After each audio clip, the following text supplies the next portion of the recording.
Hello, and welcome to the second week of the Cultures and Landscape part of the Who Do You Think You Are module.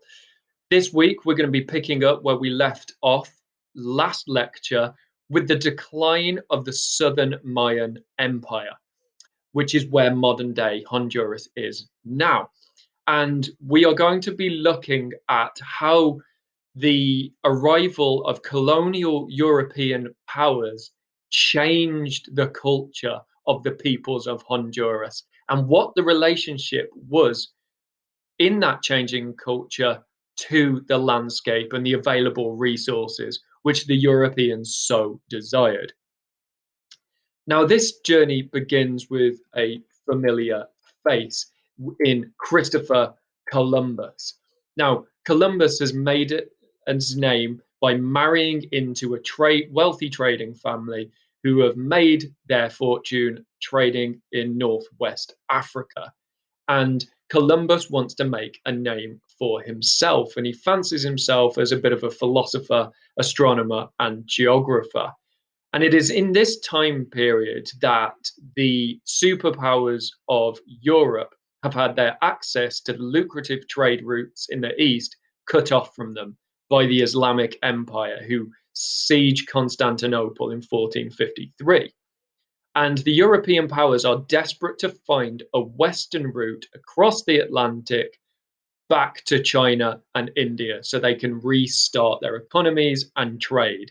And Columbus offers the king and queen of the Iberian Peninsula, modern day Spain and Portugal, Ferdinand and Isabella, he offers them a prospect. He says to them that he believes he can sail westwards to India and China across the Atlantic. And he does this using old Persian calculations and the Tosseleni's 1476 assumptions of global geography. So on the map you have on this slide, you can see what Tosselini thinks the world looks like. And what he thinks the world looks like is represented by the yellow continent. So on the top right of the image, you can see England, Ireland, and the corner of Western Europe. You can see the northwest of Africa as well. And I've drawn a line to where Columbus believes his quest will take him. And that blue line there is pointing to what he believes is Japan and the islands around Japan.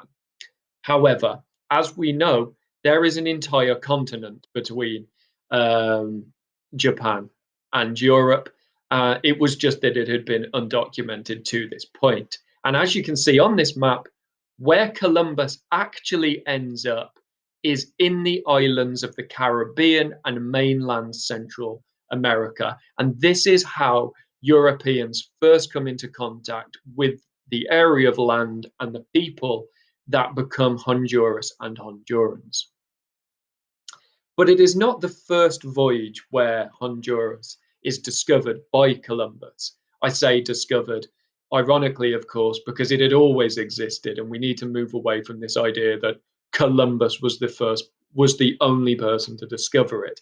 There was a thriving civilization that existed before him, as outlined in the last lecture. But Columbus's first famous voyage actually lands in the islands of the Bahamas. And then from there, he makes his way to Cuba and Haiti and the Dominican Republic. He then returns back to Spain and says that he's found lucrative new islands. He never acknowledges that they're not associated with India. He believes that they are somehow connected to it, which is why the people of Central and South America continue to be referred to as Indians inaccurately. And that's true of Honduras as well. For a long time, the natives were referred to as Indians, despite them having no relationship with the sub-Indian continent.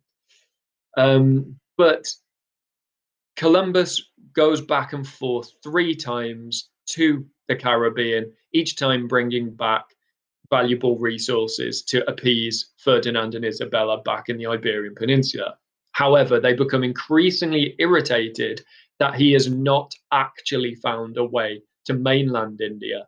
And it's his fourth voyage, which is a bit of a desperate journey where he moves from Cuba, Jamaica, and the previously discovered islands and moves westward, hoping to reach India.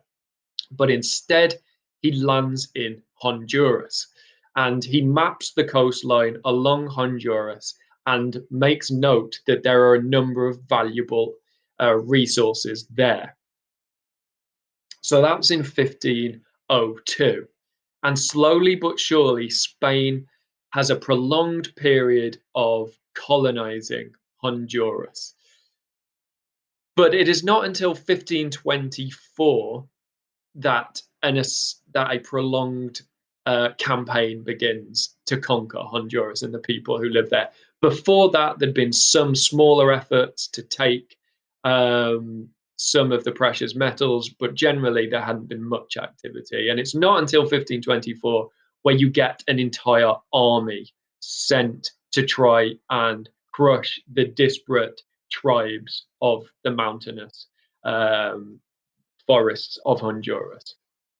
And Hernan Cortes has become one of the most famous conquistadors. He essentially conquers Mexico between 1510 and 1520. And the Aztecs and the products from Mexico had made Spain the wealthiest nation in Europe. So they're keen to keep expanding. And Cortes, who has become infamous, sends an individual called Cristobal de Olid to conquer Honduras. However, because when Olid arrives in Cuba, he realizes how much money is potentially available in mainland Central America. And he and the governor of Cuba, Diego Velasquez de Aquila, they come up with an idea to keep the resources of Honduras to themselves. And what happens in the 20s and 30s within Honduras is the Spanish basically fight a civil war. So, yes, they are at war with the native Lencans, but they are also fighting each other, which destroys large parts of the forest and infrastructure of Honduras as they try to take control of the area. Cortes ends up sending his cousin, like I says, to deal with Olid. And this war lasts for about a year. And huge numbers of Spanish die trying to take control of Honduras. And this is exacerbated by fighting a war with the locals, but also the tropical conditions of Honduras, which experience a huge amount of storms which destroy ships. So there's a lot of death because of war, but also the natural conditions of the landscape of Honduras. Eventually, Olid is defeated in 1525, and the first official governor, European governor of Honduras, is established, Hernando de Saavedra. And Hernando de Saavedra takes up the name that Columbus had given Honduras. Honduras roughly translates to the depths, and the depths refer to the deep ocean. So this is where you begin to get a Honduran identity and the recognizable boundaries of Honduras that we know today. But the Spanish governors of Honduras, struggle to maintain control. The local Lencan people fight a surprisingly effective guerrilla warfare. Despite the differences in technologies, they managed to cause the Spanish a great deal of trouble, and Honduras continues to be ravaged by war. The most famous of which happens in 1537, which is the Limpira Revolt.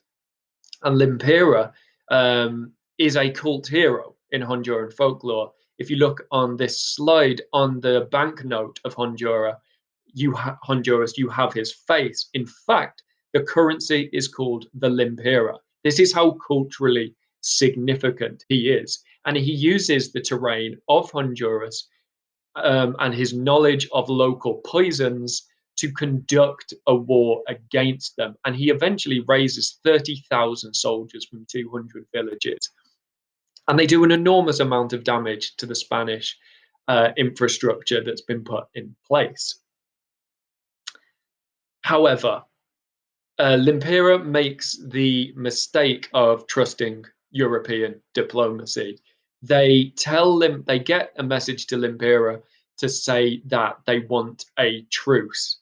When Limpera arrives, he is assassinated, and that really sparks the end of revolt against the Spanish. And slowly but surely, the army that he has built up dissipates, and the native population of Lencas reduces massively after this. And this is due to a number of factors. The civil war of the Spanish, the revolts of Limpera take their toll. But what is really important is that the native Lencas are killed by disease. So what we have on this slide is a population of Mexico, but the same trend happens in Honduras. And smallpox, a rare hemorrhaging disease, as well as sexually transmitted diseases, decimate the population of both Mexico and Honduras. And within a century, the Lenca population is less than 20% what it was originally. This weakens the local population in a number of ways, and biologically, but also in terms of their numbers and political power. And they have to integrate into something that is called the encomienda system, which is basically a protection racket. The Spanish say that the native population of Honduras have to work for them, mine the natural resources, and in return, the Spanish will protect them. For it is slavery in any other word. And this is the main reason there has been such fierce fighting for control of Honduras between the Spanish, as well as between the Spanish and the locals. And it is all about precious metals. Honduras has a rich amount of gold and silver. And within a year of the defeat of the Lencan rebels, the remaining Lencans are put to work in the mines along the Honduran-Guatemalan border. These conditions are hard. The safety is not good. So with it, 1 in 2 of the locals die within a year of working in the mines. So the Spanish need to replace the workforce if they are going to access the gold and silver. So what happens is you get slaves being bought from West Africa to replace the diminished population in Honduras. So what takes place in the 1530s and 40s is a complete and utter change of the ethnic demographic of the country.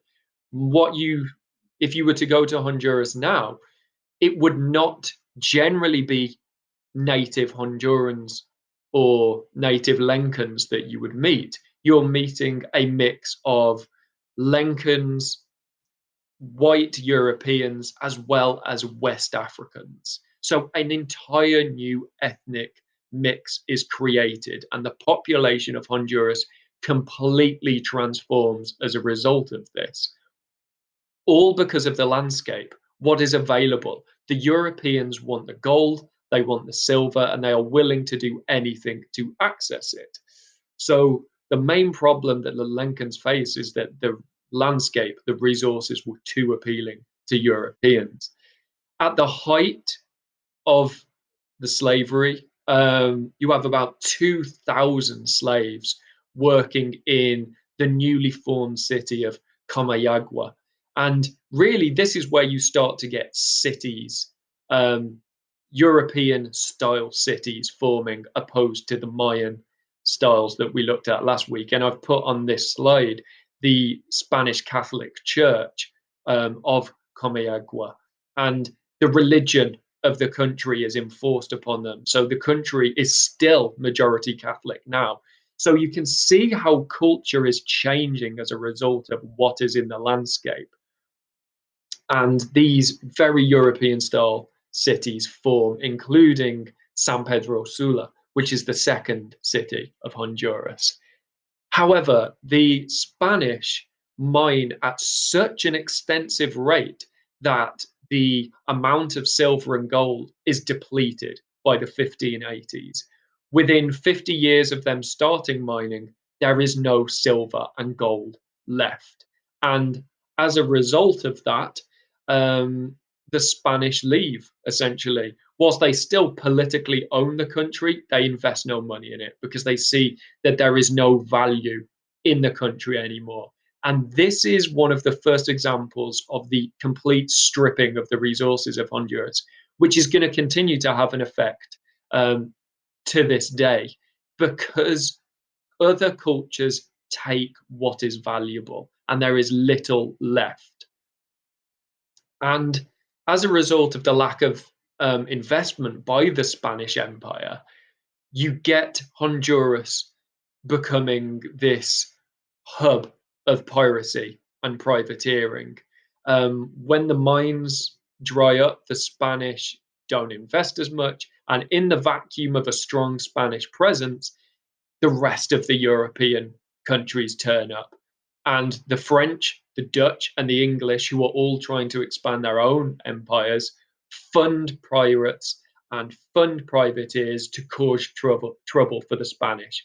They sack cities, they burn forests, they rape and pillage, and there's just regular raids along the Honduran coast. So whatever is left after the Spanish have taken the gold and silver is also taken. So Honduras becomes this kind of a lawless land in this time period, and it really struggles for centuries to get any semblance of stability. And what happens throughout the 18th century is Britain and Spain are constantly in a war with each other to take control of Honduras. Britain isn't particularly bothered by what is in Honduras or looking after the people there. They just want to cause trouble for Spain. And the British form a alliance with a local ethnic group called the Mosquito. And the Mosquito kingdom is formed in the early 18th century. The Mosquito are a group who have historical who had historical wars with the Lenca of Honduras. As I mentioned in the first lecture, there is a constant localized war between the different tribes that exist there.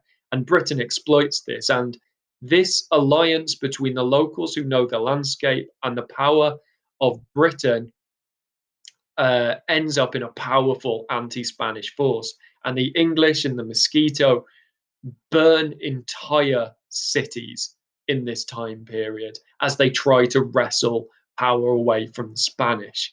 And by 1715, the dominant ethnic group in Honduras is the Mosquito Zamba, which is a mixture of the freed slaves from the mines, the Lenca, and this group from Nicaragua as well. So, once again, the population of Honduras continues to change and develop as countries and groups fight for control of it. Despite this, the British are eventually driven out, and by 1786, the Spain regained control of Honduras in the Anglo-Spanish Convention. But this centuries of warfare that is taking place there and stripping of the natural resources of the landscape leave Honduras absolutely devastated and with little of value to rebuild their economy. However, they do gain their independence by the early 19th century, and that is because of a result of the Atlantic revolutions. In the late 18th, early 19th century, there is a wave of revolutions which are all interconnected in some way. And it really begins with the American and French Revolution. Once America has freed itself of British influence, this inspires similar movements. And lots of French fight in the American Revolution. And when they come back to France, they have ideas of freedom. And the French Revolution is against the tyrannical Louis XVI. However, this has further ramifications because the French colonies hear about this and begin their own independence movements. The really important one I've highlighted in bold on this slide is the Haitian Revolution. The Haitian Revolution is a colony of slaves rebelling against the French whilst the French Revolution is taking place. And they gain their freedom from the European powers. And Haiti is very close to Honduras, and news spreads to Central America. And what you get is rebellions happening throughout Central and South America. Every single country in Central and Latin America has a revolution in this time period. And by 1821, the majority of Central American countries finally gain their independence from the European powers. And this is really as a result of Napoleon invading Spain.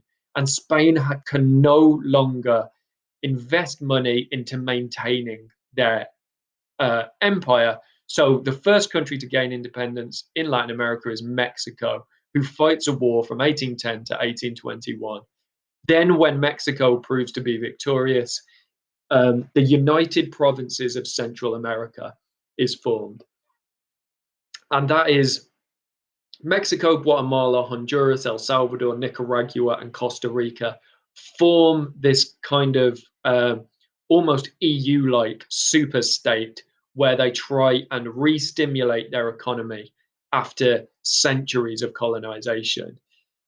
I will go into how that goes in the next seminar, but obviously, having all your important resources, infrastructure destroyed, it's not easy, and Honduras continues to struggle economically, socially, and politically, even after independence.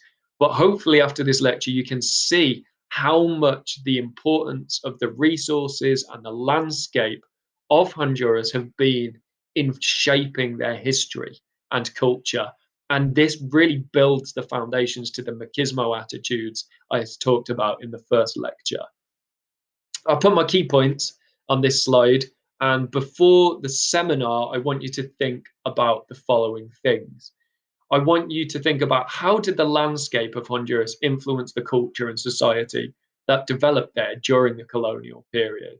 I want you to think about that in terms of religion, ethnicity, politics. I want you to think about why was there so much fighting for the territory. Thirdly, I want you to think about why was no one able to maintain power or authority over Honduras for a prolonged period of time. It's very fractured about who's in control of Honduras throughout the colonial period. Why is that? Four, I want you to think about what resources were left in Honduras at the end of the period that were of value. So think about those questions. And I also want you to read an article. I want you to read Taylor Mack's Cultural Maladaptation and Pre-Adaptation in Colonial Honduras, Spaniards versus the Black Caribs, 1782 to 1821. That's in the Journal of Latin American Geography. I will put that link on Moodle so you can easily find it.